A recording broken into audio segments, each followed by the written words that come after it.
Hello, and welcome to 10 Lessons Learned, where we talk to leaders and luminaries from all over the world to dispense wisdom for career, business, and life in order to make the world wiser lesson by lesson.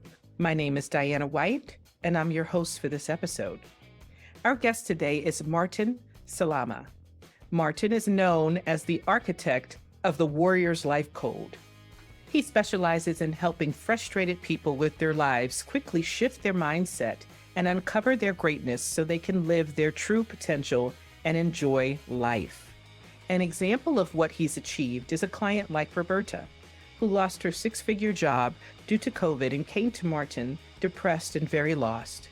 Roberta stated that within a short time, she had direction, focus, and a renewed sense of energy around all the possibilities she could pursue, and was getting back on track to enjoy life. The key to Martin's success? He's mastered the ability to live incredibly full every day, which he turned into the acronym L.I.F.E, L-I-F-E, and created the Warrior's Life Code coaching program. Welcome, Martin. Oh, thank you so much, Diana. I'm so excited to be here with you. I am so excited to have you here, and listeners and viewers, Martin is a fellow New Yorker, so you know that this had to be my episode. Sorry for all my co-hosts. So, Martin, I'm going to start with a question that I have for you before we get into our lessons. What would you tell your 30-year-old self? I would tell my 30-year-old self to listen to what your father's been telling you your whole life. Don't take anything personally. So true. Oh, so true. If only we weren't so angsty and just took our parents' advice when they gave it to us, huh? Right. As I got older, my parents got smarter.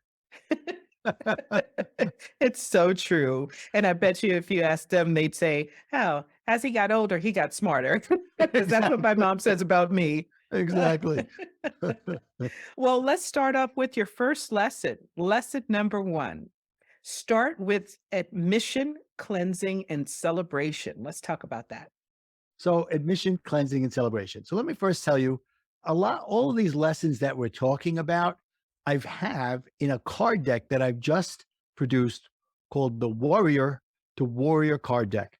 And, hopefully my New York accent didn't screw that up for everybody else, Diana. I know you got what warrior to warrior means. Yes. Okay. But being worried to becoming a warrior, being standing with it with your strength. So the card deck is something that just came out and it's available for people to get. So while we're going through this, it's not all the things that are in the cards, but the 10 lessons are a part of the card deck. Love So the that. first one, is admission, cleansing, and celebration. Okay. So admission means admitting that the way your life is going isn't exactly as you want it to be going. It's recognizing that you have the control to change the way things are happening for you, and admitting that for that to happen, you have to say, I have to change, right? So that takes you to cleansing. Once you've admitted it, you start the process of changing or cleansing, getting through these different changes that you're going through, cleansing yourself of those things that were holding you back. And as you start to do these, you start to celebrate the little changes that you're making. So that's the celebration. For example, someone goes on a diet. They go, I want to lose 50 pounds. They get to 5 pounds. They usually go, okay, so it's 5 pounds. No, celebrate it. It's 5 pounds. You're 10% of the way. Yeah. So that's just an idea of what admission, cleansing, and celebration is about. It's almost reminiscent of, I believe this is Maya Angelou. Viewers and listeners, correct me if I'm wrong, but she once said, when you know better, do better. Right. And so that they will correct you acknowledgement, if you're wrong, but I think you're probably right. so that acknowledgement, that admission of, I've got this thing I want to do or want to change, leads to those other pieces, which Right. I think is great. Thank you so much. Lesson number 2, use the cycle of A's. Now, I was confused by this, so I'm curious. Okay, so get ready. Because to me, the cycle of A's is really where things start to happen. It's the beginning of it. So the cycle of A's stands for 3-letter A's. That's a cycle that once you get into it and get to it more often, things will start to happen. So what am I talking about? I've said a whole lot of nothing so far. So we've all heard of, many of us have heard about the law of attraction, right? What you think about, what you want attracts you. But you know what? There's a very, very basic definition of the law of attraction. So the cycle of A's takes it from that foundational and helps you to put it into practice. So there's three A's. The first one is ask. Ask God, ask the universe, ask whoever your the great power of your life is to give you the things that you want in your life or that you desire. Okay. So that's the first one. And that's where the law of attraction comes into play. It's the definition I attract to my life, whatever I give my energy, focus, and attention to, whether wanted or unwanted. So that's the cycle of A's card. And just to show you for a second, I don't know if you see there's a cycle here. I do. Yeah. All right. So that's the first one. Ask. Ask for what you want. The next one is act. Start doing the work towards getting what you want. Because just saying, oh, I want this, it's not going to get it for you. It's really not going to get it for you. Oh, I want $1 million. Well, how are you going to get the $1 million? You're going to wake up one day and the leprechaun's going to be standing outside with the pot of gold? It doesn't work that way. And that takes us to number 3, which is the most important because it's the hardest. But it's really, once you start to embrace it and understand it and utilize it, it makes ask, act, and attitude, the 3 cycle start to happen, to perpetuate itself. The third one is attitude. Have an attitude of, I don't care about the outcome, or you have a detached emotion to the outcome. Because what happens is you're doing act and ask, and you're doing all this work. What your natural tendency is, oh my God, I really want this to happen. It's really got to happen. And you start to put out this emotion, this energy of lack. And the ether out there is hearing the lack. The law of attraction is hearing the lack and keeping it from you. Okay. But if you have this attitude of, I don't care what happens now, if something comes along the way that's not exactly what you expected, instead of you saying, oh my God, it's not happening, you start to say, maybe I need to make a course correction. And if you keep your emotions out of it, it pushes you into this perpetual cycle of A's. I love that. So it's ask, act, and attitude. Right. Flawless. I love that. And I think I'm going to adopt it today. Cool. 'Cause Cool. I am a firm believer of the ask, of putting the energy out there. But I absolutely hear what you're saying, Martin, where some people put the ask out there and then immediately start to give off the odor of desperation. Exactly. Desperation means, oh my God, I'm going to kill myself if I don't have it. Okay, lesson number 3, stop, think, respond. So I love what you're doing here because you have a lot of 3s and it's very simple to adopt, very simple to act upon. And I imagine it just shows results. So talk to me about stop, think, respond. Okay. So yeah, I do have 3s and I have 4s as well, but yeah, a lot of 3s. So when your children were growing up, okay, as my children and maybe us too, I don't know, and the firemen would come to school and teach the children fire safety. They teach them 3 words to think about when you're in a fire, in an emergency fire. Do you remember what those 3 words are? Can we say them together? Sure. 1, 2, 3. Stop, Stop, drop, drop, and and roll. roll. Right. Stop what you're doing, drop to the ground below the smoke, and roll away from the emergency, from the fire. Okay. So I was somebody who was a very reactive type of a person. I would react to everything to the point that I would overreact to the point that I was like a nuclear reactor because I took things personally. And as a result, I was a control freak and I was a people pleaser and I had a short temper. So while I was going through my divorce, I was also going through life coach training. And it was God's way of saying, this is what you need to do. You're down, and there's more to the story before that. Maybe we'll get to some of it. But I was really at a low point already when my wife asked for the divorce. And, I had so much lack of self-confidence, self-awareness, self-love that I was afraid of never being married again. I afraid nobody would ever love me and all that. So I went into this coaching and I had already admitted to myself that I want to change who I am professionally. But then when I got there that first weekend, they go, before you could start to coach others, you got to figure out what's going on in yourself. And that led me to this. So I took stop, drop, and roll. And as I was putting my course together, I realized I was working with a coach to help me develop my course. And he said, well, what did you do to get you to stop reacting and start responding? And I said to him, well, like a fireman, stop, drop, and roll. I came up with stop, think, and respond, Mm. right? Because I was always shoot first, ask questions later.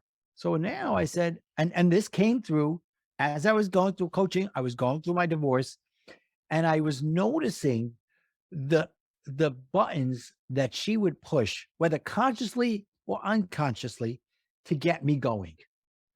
For example, she would say, we're in the middle of something, and she'd call me up or whatever, and she'd say, I don't want to fight, but now, for years, she used that line.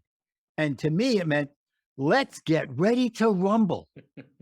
Okay. And I would say, okay, I guess we're fighting. And my emotions would go up and I would start fighting. And it was easy for her to then turn around and say, you started the fight. I said, I don't want to fight, but right now, like I said, I'm not going to say she did that consciously. She probably really meant, I want to tell you something and I don't want you to get upset, which would then, that would happen. So now that I was more aware of my feelings, I recognized that that's what I was doing. So I stopped and I said, okay, what do I need to do? I got to listen a little better and I got to listen to what she's saying and recognize, where's it coming from? Am I taking it personally? So on and so forth, and then respond. So once I recognized that that's what I was doing, I came up with stop, think, and respond. One of the things that struck me when you talked about this is everyone, I think, in the world has their idea of how the different sexes handle a breakup or a relationship challenge. And I think, unfortunately, a lot of the times, the man has always seemed as, cold or distant, or in most cases, he started it. He checked out before I did, or those kinds of things. And the vulnerability that you showed by saying men think the same things that women do when relationships are falling apart. What I'm afraid of the future. I'm afraid of the future without this person. I'm afraid of the Right. future by myself. What does it mean for another relationship? Will I have another relationship? I think we think we're the only ones that think that way. And it is not true. And I'm so glad you brought that up and mentioned it. And I wish that more men were strong enough. Yeah. We're gonna change that narrative. Instead of saying vulnerable, say strong Yeah. enough to admit these things, because I think that the conversations would be richer, even if they still end up in the separation. Yeah. Yeah. Yeah. You know what I 100%. mean? I 100%. And it's interesting that you brought up the word vulnerable and strong because I actually wrote a blog, I don't know, a few months ago that's on my website about that. Be a man has new meaning.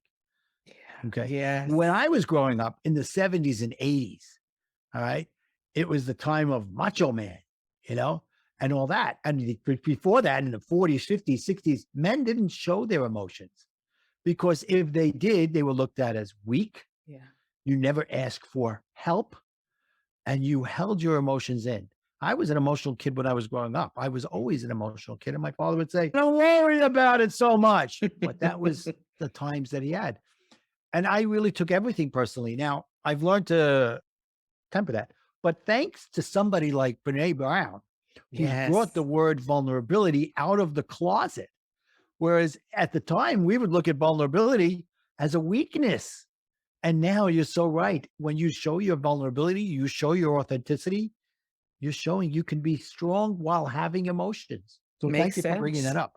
I'm thanking you for bringing it up. It's a revelation, and I hope our viewers and listeners take something away from that.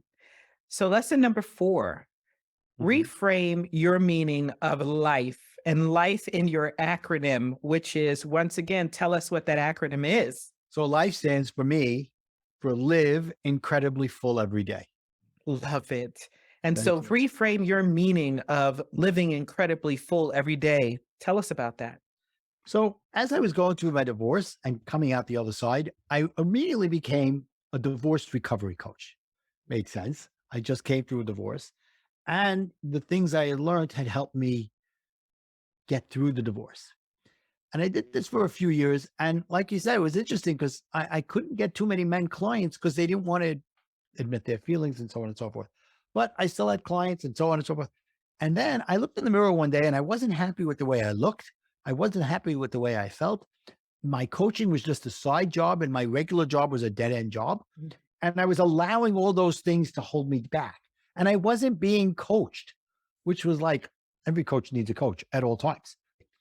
So I looked in the mirror. I said, I got to change. I was the heaviest I ever was in my life. Mm. I was working. I was leaving the house at 7 a.m., getting home at 7 p.m. And I could have easily said, I have no time.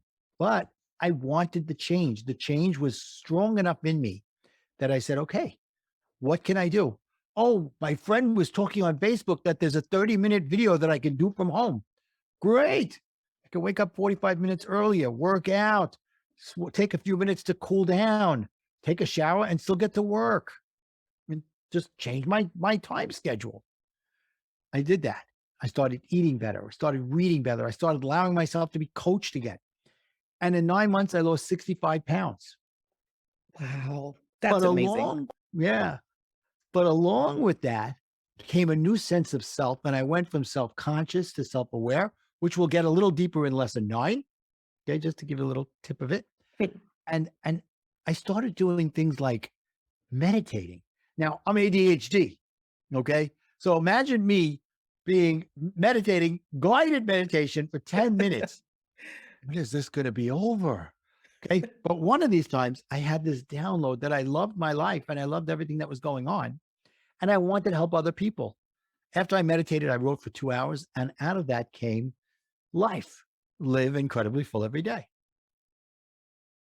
It amazes me how, when you're going through a change or a metamorphosis, and if you had asked yourself or challenged yourself before this metamorphosis, hey, write a book. Hey, figure out a philosophy. Hey, bring something to the world that will help it be better.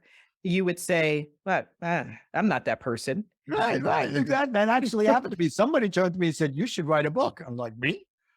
A week later, I got an email from one of these emails that I was on saying, my friend's holding a seminar on writing books, a webinar. I was like, all right, let me go on it. I wrote my first book, Recovering from Divorce, because of somebody planting the seed. So, yeah. And then when I came up with life, my book coach, she challenged me. She said, okay, so you have living incredibly full every day. Now go back and come up with a couple of other acronyms for life. I was like, okay. So here's a card, alternate definitions. I couldn't remember exactly what it said. Love intensely, fiercely, and effortlessly. Leadership inspires fearless energy. Luck is innovated from experience. Lasting improvement favors everyone. And there's another few other, but I just gave you a couple of them there. And they all go together. Yeah. They all go together. I love it. Thank you. Lesson number 5. This is the one where our New Yorker accents might get the better of us, eh? So let's do this. Lesson number 5: lose the worrier and find the warrior in you. That's right. That's right. So I have 2 cards on this. One is the warrior mindset, which is basically 20 affirmations you can say to get yourself into a warrior mindset. I am open and ready to be positive. I am in control of my feelings. No matter how hard it is, I can do it. And down the line, positive things. I deserve to be happy. I'm a kind person. I have the power to be happy. I'm grateful for what I have. It's okay if I make a mistake. I like myself for who I am. Today is going to be a great day. So viewers and listeners, I want you to take this in. I know there's going to be some of you that are saying, affirmations, they're stupid. What do they do? They're just words. But I challenge you, because you know what? How silly you feel if you say, I am deserving. right? How silly you feel when you say that out loud in the mirror. You don't feel silly subconsciously when you say, "Why'd you do that, idiot?" When Right. you did, it's so easy to demean yourself and say horrible things that you would never say to another person. So Yep. easy to say that in your head. Why can't you flip that narrative and be able to embrace those affirmations and Hmm. say them and mean them as fiercely as you meant the negative stuff? You'd be surprised what it does to your mindset Yep. and how you interact in the world. Yep. We're going to save the other one for lesson 7 because Okay. I flipped them by accident, but it's all Okay. good. All right. Let's take a quick break. I'd like to take a short break to thank our affiliate partner, Audible. Audible is an amazing way to consume 10 lessons learned, books, and other podcasts, allowing you to build a library of knowledge all in one place. You can start your 30-day free trial by going to audibletrial.com/10 lessons learned. With Audible, you can find your favorite lesson while at home or on the go. Once again, that's audibletrial.com/10 lessons learned, all lowercase, for a free 30-day trial. The link will be in the show notes. Let's welcome back Martin Salama and continue with lesson number 6. Lesson number 6: incorporate your new mindset in your finances so you can live in financial abundance. Let's take it away. All right. All right. So I kind of put this towards the middle end of my course because first got to understand the importance of abundance in other areas of your life because finances always end up being the sticking point. Oh, I can't afford it. Oh. And you start to struggle with yourself. So I basically said, no matter what your financial status is at this moment, there's at least a little bit of financial insecurity. The mindset of financial abundance seems to be one of the more difficult mindsets to achieve for most people. That's totally understandable. Start by taking a percentage. So here it is. I say take 40% of the money that you have coming in every day. No matter how many dollars you get in, take 40%. Some people say 40%, I can't do it. Start with 20%, whatever the number is. But your goal should be 40% down the line because they go, oh my God, I can't live on what I'm living now. Try it. You're going to find after you start to do this and you start putting this 40% away that you're able to live on the 60% just as easily. It's just that your mindset is set in telling you you can't. And then what do you do with the 40%? You set up 4 separate accounts, 10% each. Big purchases, like, for example, I want to buy a car. Okay, got to put money towards that. Next one, fun money. Do something fun. And don't let this accumulate more than 90 days because you've got to put fun into your life. Oh, If you're not going anywhere. Right? Next, giving to others, charity. And then golden goose / emergency / pay down debt, whatever it is. Once you finish paying down your debt, you've got some emergency money. And really what you want to do is have it for your golden goose down the road, invest it into something else, so on and so forth. now it's very rare that I hear someone say the second part of what you said with the fun money, which is don't just save it and continuously save it. Challenge yourself to use it every 90 days because you need to treat yourself. I think that is the crux of why people don't want to set aside money, including 40% of their earnings, is because if I do that, how do I have fun? I'm not going to Right. have fun Right. Exactly. And you see what I have over here, this sign over here? It says, never get so busy making a living that you forget to to make a live. life. Yeah. Oh, man. When I saw that, I'm like, oh my God, life, I have to get this. And I like the buckets. I like the buckets because they're simple, they're meaningful. And I find a lot of the gurus that tell you you need to save and why and what you need to save for, they're speaking the truth. But the Mhm. reality is, people are living in the now, and they're not Right. living in the future. And so all of the things that they're talking about, retirement, your stocks, IRAs, most people say, well, yeah, that's all well and good, but I got to eat right now, you Mhm. know? And Right. I don't Right. Right. want to, I grew up eating hot dogs and pork and beans. I want to eat filet mignon right now. And I Yeah. have the salary that I can do that. And so it kind of takes away from that process of, well, you're going to live a lot longer than you think, That's and right. you're not going to be able to work that whole time. And That's right. so, what are you going to do? Exactly. Uh, You're gonna live on Social Security? yeah, you know what? If Yeah, that but it is your still exists. plan, if it listeners and viewers, if your plan is to live on Social Security alone in your retirement years, and I know retirement means something different in all the different countries that listen into us, but in the US, if your goal is to live off Social Security, then I challenge that you can cut 40% out right now because you'll be doing it later anyway. So you might That's as well start right now. that's right. All right, Right. lesson number 7.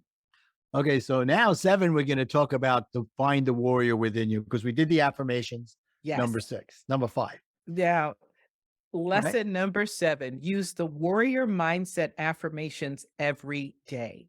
Right. So we did that. So now we're gonna talk about lose the warrior and find the warrior in you. Okay. So I took the word warrior and broke it down to another acronym. Okay. Number 1, W, seek wisdom. You never know enough. There's always more to learn. And when you say, I know, you're really saying, no, I'm not interested. Oh, powerful. Right. Imagine when someone tells you something, I know, I know. You're shutting them down because I know. You don't have to tell me. So have some wisdom. The A is act, ask, and attitude. We went over that. R, realization. Be content with what you have. Have a mindset of, I have everything. That doesn't mean that you don't desire more, but love what you do have without saying, oh my God, I need that and that and that. Next, recognize or be grateful. Gratitude. Be grateful for everything in your life. I, imagination. Think big. Norman Vincent Peale, The Power of Positive Thinking, said, shoot for the stars, you may hit the moon. Optimism. Find optimism, positivity in everything you do. Wear rose colored glasses. And then R, resilient. Be flexible and have an open mind. Because as we said, you may be doing act, and attitude, and something comes and says, okay, this isn't the road you're supposed to be taking. You need to make a course correction. So be resilient, be ready to change. So, what I'm getting, and I love this, you're taking that word warrior and you're removing the fight. Anytime somebody Ah, says you got to be a warrior, that means that head on you are fighting for something, someone, yeah. and it is less about you embracing yourself and enhancing yourself, and it more Yes. about fighting. Yes. You're breaking down each letter and giving it a word that internalizes it and challenges you to make yourself a better person. Right. Martin, you're a smart man. Thank you. Thank you. Well, let me tell you where the warrior part came up. So here we are. I have this life stuff that I did. Right. I told you how I came up with life, live incredibly full every day. And I'm living this is night 2014, 2015, 2016. And I'm living great. And I'm dating. I started dating. And when I'm going on these dates, I'm looking for women who have the same values because I learned so much about values in coaching. And I never realized how important values were until afterwards. And I don't mean this in the wrong way, but if I knew my values when I was in my 20s, I might not have married my wife, my first wife. I love my 4 children, don't get me wrong, but I'm not regretting it. I'm just saying I might have gone a different path. So now I'm doing this, I'm dating, and I meet somebody who's checking off all the boxes. I'm like, oh my God, this is fantastic. Month into it, I'm really loving this person. I tell her, I got to tell you something. You don't have to say it back to me. I'm falling in love with you because I see you as you are and you see me as I am and you're not looking to change me. So when we get married 2 years later, now comes 2020. Something happens in 2020, right? Oh, something happened that challenged everybody's relationships. Yes, Oh, everybody's continue. everything, right? Everything. It was basically everybody was running around like they were Chicken Little. The sky is falling. And now it's May. And we were only supposed to be in lockdown for a couple of weeks. And now it's a couple of months. And people are like, what is going on? And they're all worried. And I'm looking at them saying, why is everybody worried? Or better ask, why am I not worried? Why is my wife not worried? And I realized that the last 10, 12 years of my life, through the negatives that I'd gone through. In 2008, when the financial world fell apart, I lost everything, every penny I had. By the time I got back on my feet mentally, my wife said, I want a divorce on our 24th wedding anniversary. I was down. I decided to go through coaching. I transformed myself from 1.0 Martin to Martin 2.0. And I was loving life. And I realized that what happened is that the last 12 years had prepared me for anything, even COVID. I got Wow. onto Facebook and I said, guys, I get it. I know why you're all worried. I was there. So let me show you how to go from being a warrior to a warrior, because a warrior is somebody who's been down, has faced adversity, and become stronger as a result of it. Amazing. Amazing. Lesson number 8, the true meaning of rationalize and how it's self-sabotaging you. Oh, I found this so interesting. Let's go. So, okay. So now let me go back a little bit. I was 10 years old. I had a tragedy in my life. Mm, I lost my brother, my 5-year-old brother. He was killed in a school bus accident. mm. I have 4 older sisters, and it's just me as the boy. I come from the Jewish community. Boys are everything. Okay. You're going to carry on the name. You're going to carry on the legacy, blah, blah, blah. Now I lost my brother. It's all up to me. At that moment, I became a people pleaser. With that came a lot of other things over the years. I took everything personally.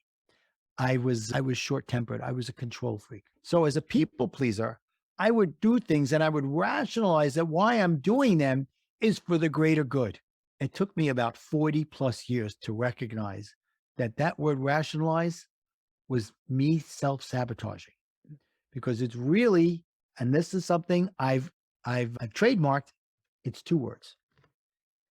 It's rational lies. Rationalize. You lie to yourself that you're doing something that goes against what you really believe, because it's rational to do these things because it's for the greater good, or you're going to make the other person happy, or your ego is getting in your way. Whatever it is, you tell yourself a lie that it's rational. Like, oh, I have no time to exercise. You could find the time if you really want to. So now when you make those excuses, say to yourself, is it a reason, or is it a rational lie that is really an excuse in disguise? Viewers and listeners, take that away today. Ask yourself, is it a rational lie or is it a real reason? So powerful. So powerful. Lesson number 9, be clear about self conscious versus self aware. Yep. So as I was looking back over my life and when I went through coaching, and the coaching program I went to was not like one of these 1 day, 2 day weekend things, and you're older. It was almost a year, because you really needed to learn the skills, learn about yourself, learn about how to approach your clients and all that. And then as I went through that and then found myself a few years later looking back and saying, why am I so heavy? Why am I so unhappy? Whatever. And I started to make this transformation. I started to go from being self conscious to self aware. So to me, I made a card on it. Self conscious comes from a place of negative energy, guilt, conflict, and doubt. Self conscious is more outward directed. It's being more concerned about what others are thinking of you and how the situation is going to affect you. You probably react to uncomfortable situations instead of respond. Stop thinking, respond. Self awareness comes from a place of positive energy, acceptance, contentment, self assuredness. Self awareness is more inward facing. You have an accurate and realistic understanding of how you are responding to situations and how you feel about things. And it goes on for both of them, but that just gives you an idea. When you make that shift from self conscious to self aware, you're recognizing that you're in control of where you're going with yourself. So, before we get into our last lesson, I want to talk about what we've learned so far. And I want to ask you, Martin, you had a life changing event. You had a shift, you had a divorce, 24 years of marriage. You had to really almost reinvent yourself, right? What about the people out there that everything's status quo? And by status quo, I mean they're not sad, they're not happy, They're just living. And in order to take this journey and change, there's no trigger, an Right. outside trigger for them. They really have to do it themselves, and they have to do it in an environment that may not be changing around them. Right. Right. Right. Absolutely. I get that. How does it work? Well, first thing is, are they feeling like they're in their own comfort zone? Because that's not a good place to be. When you're in your comfort zone, means you're not willing to get uncomfortable to change what's going on, and you just accept what's going on. So you got to get uncomfortable to get more comfortable. If that makes sense. It does. It does. And I think it's applicable to so many of the things we mentioned today, including exercising, right? That's Everybody right. wants the body. Nobody wants the pain and So you don't want the the sacrifice. routine. Right. Right. You just want the Exactly. reward. Exactly. And it's so funny. I vassal with, whether or not I'm going to be the avid person that works out every day, right? Mm. And I notice that, like as you said, excuses. I don't have time. I'm doing so many different things. I have these meetings, but I'll find time to stand in the Starbucks line. That's right. That's right. Like And I you know find what? time for that. And that's where I found having a coach for me was the best thing to happen to me and for my clients because I became their accountability partner. My Mhm. coaches became my accountability partner. Whereas when you have to answer to your boss, to your wife, to your children, to everybody else, they're your accountability. You're accountable to them. But when it comes to answering to yourself, it's very easily to rationalize or just say, I can't do it. Come up with the excuses why it's just, okay, so it's not for me. Everybody else gets what they want. You got to put the mask on yourself first, the airplane mask. It's true. It's so true. And it's not selfish. No, I dare say it's not because I think the most selfish thing is to not address who you really want to be and go through your entire life and all of your most significant relationships being a person you really don't want to be. You're not giving the best true self to the other Right. person that you love. Right. So people ask me, what's my client look like?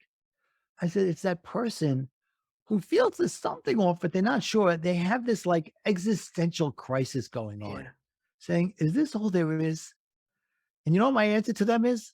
Yes, but it's how you're looking at it. Oh, you know how many gurus say, no, this is not all there is. You can blah, blah, blah. No, I love that answer. Yeah, yeah, this is all there is. So what are you going to do about it? Oh, I love it. Lesson number 10. Build your emotional strength to keep your feelings from ruling your actions. Now, as a reformed, angry New Yorker, I can tell you that I learned this the hard way. So lean into this one for Me us. too. So I have this spread out in my course. First, I teach stop, think, and respond. And there's things that they learn. There's the cards. There's even a scorecard for the stop, think, and respond to see how you're doing with it. Okay. But then you need to go deeper. But before you go deeper, you got to first recognize the things you're doing. And I'm going to be honest with you. When you're doing stop, think, and respond, and when you're going to do this, you're going to fail. Mm. You're going to fail over and over and over again. But what's happening is as you become more aware of it, you're going to fail 100%, 98%, 97%, and it'll start to decrease because it's like muscle memory, brain muscle memory. So I came up with another acronym for life to build your emotional strength so that you could rule your emotions instead of your emotions ruling you. Because how many people have had their emotions rule them in the past and then say, oh my God, I can't believe I did this, blah, blah, blah. Right. So now I took L, listen to your inner voice and acknowledge your feelings or emotions. Because to me, there's a difference between emotions and feelings. An emotion is something that happens like that. I'm feeling angry. I'm feeling anxious. I'm feeling mad. I'm feeling sad. I'm feeling happy. And then what kind of anger are you feeling? Is it strong where you're enraged? Or is it light where you're just little ticks off? So in my course, I give them a chart and across the top of the emotions. And then each one has a column with strong, medium, and light emotions. So I say, okay, listen to your inner voice. Recognize what you're feeling, what your emotions are. Then identify what kind of feelings they are. What kind of feelings are these emotions? Are they strong, medium, light? Put a word to them. Enraged, ticked off, myths, whatever it is. Right? And there's a list, there's like 20 or 30 for each one of these things. L, listen to your inner voice. I, identify your feelings. F, find out why. Ask yourself questions. Be like you're on trial with yourself. Cross examine. Why am I feeling this? Is it helping me or hurting me? Who did it to me? Why did I allow them to do it? Blah, blah, whatever those questions are, write it down. They get a sheet, they get a worksheet. Write these things down. And then E, engage in change and take action. So that sounds all good in theory. How about if I give you an example of how I used it in my life? Let's go. All right. So here I am. I'm divorced about 2 years, and my son's getting married.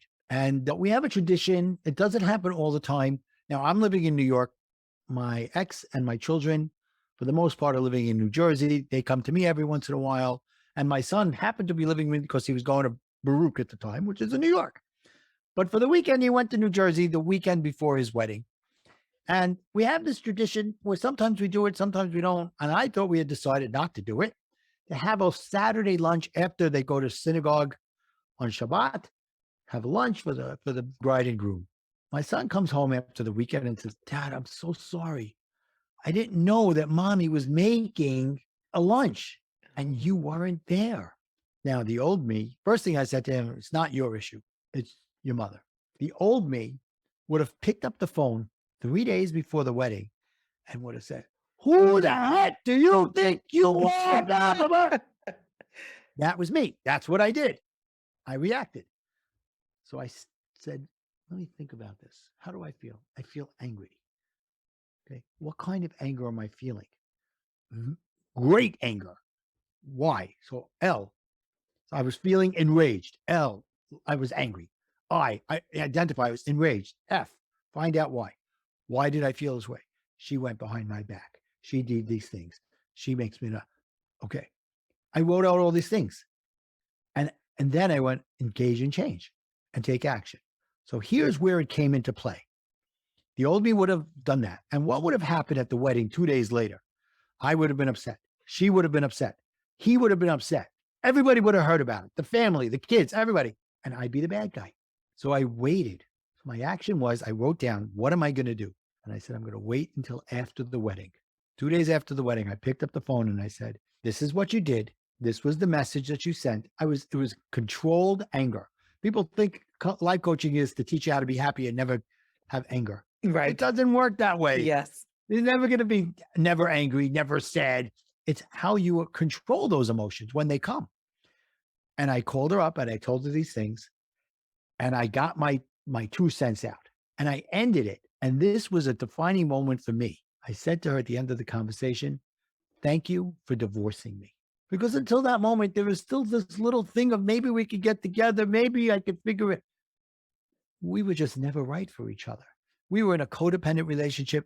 I had been the people pleaser for 25 plus years because we actually got divorced finally after our 25th anniversary. So officially, we were married for 25 years. But at that moment, I was done. I had graduated myself to the next level. So, viewers and listeners, I want you to take away from that story, right? We've got several things going on. The first thing I would like to put out there is Martin is absolutely right. This is a process, right? It's not something that you're going to master with your first interaction with figuring out where you are on the emotional scale and how to deal with it. But I also know that most of the time when people are triggered, they're triggered in the moment, in that situation, in a conversation with the other person. And unfortunately, we are not at a point in our lives as a species where we can say, hold off, I got to go in a corner somewhere and write down my life. I got to write down these issues, right? And so what you can say is this conversation is not going, it's not becoming healthy. It's devolving. And I think I might be contributing to that. I don't know what my part is, but I've got to go figure that out before we continue this conversation. You can say, let's stop, let's take a break. Let's pick this up another time. and then set the date and time.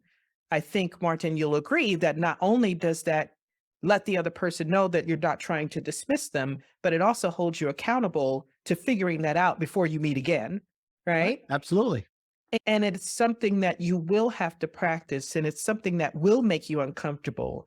And for some of us, and I'm going to put myself in that category, I went through a similar transformation with the way I communicated with people. And the first few times of practicing it, Martin, I I'm not going to call it any other way. I felt like a simp. I felt like, I'm not the same old Diana that used to curse you out and didn't think twice about it. Right. Now I'm all nicey trying to get the win-win out of it. Oh, I'm such a sucker. No, no. I was learning how to communicate better, and it changed my Right. life. That's right. That's right. And you know what? On the back card, on the back cover card, it says something that made me think of you. Don't proclaim to the world, look at me, the new me. Nobody wants to hear what you have to say. They want to see what you do, There you go. There you go. right? You There's don't a say, there's oh, another look, I didn't say, get into a fight with you just now. right, right. You just called the elephant to the room. Hello. Let the elephant sit in the corner. Leave him alone. Yeah, that it really truly boils down to, this is not about winning the argument, winning the Right. discussion. Right. This is not about becoming out the bigger, better person. This is about, I have some feelings and things that I need to say. I'm going to say it in a manner that you can receive, that it can calmly be heard. And then I don't care what you do with it after that. That Right. was for You me. don't receive it. That's on you. That was for me, right? I love it. Exactly. Oh my goodness. Now, did she receive it? I don't know, and I don't care. There you go. There you go. But in Right? hindsight, I do have to say right now, and this also something that's in my course. I didn't really talk about it here. It's not in the cards, I don't think, but it's in my book and it's in my course. Is I learned how to tell myself a new story about her. Mhm. And that helped me to get to a point now where we have a pretty darn good relationship. I love it, She's but married, I'm married to different people. I love it. And you know what? I dare say, yeah, I'm a firm believer in everything happens for a reason. And I do believe that when you spend so much time with someone and you create life together, not just a life together, but you're creating Yeah. children, you're creating life together, Yeah. that even if the relationship doesn't last as originally intended, you've done something fundamentally to each other Mhm. that hopefully will help the next partner, Right.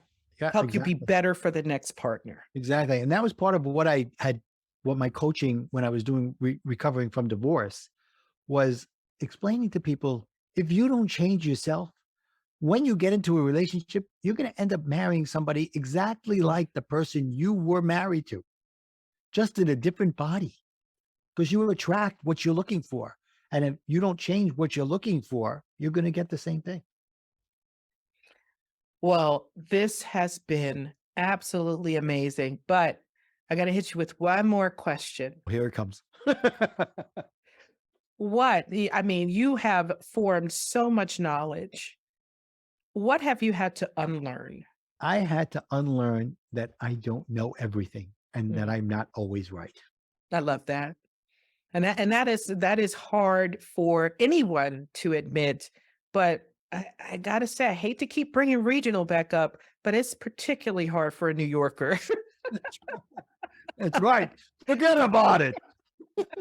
So I applaud that for sure. Martin, it Thank has you. been a pleasure. This has been a great episode for me because it has been not only enlightening but affirming.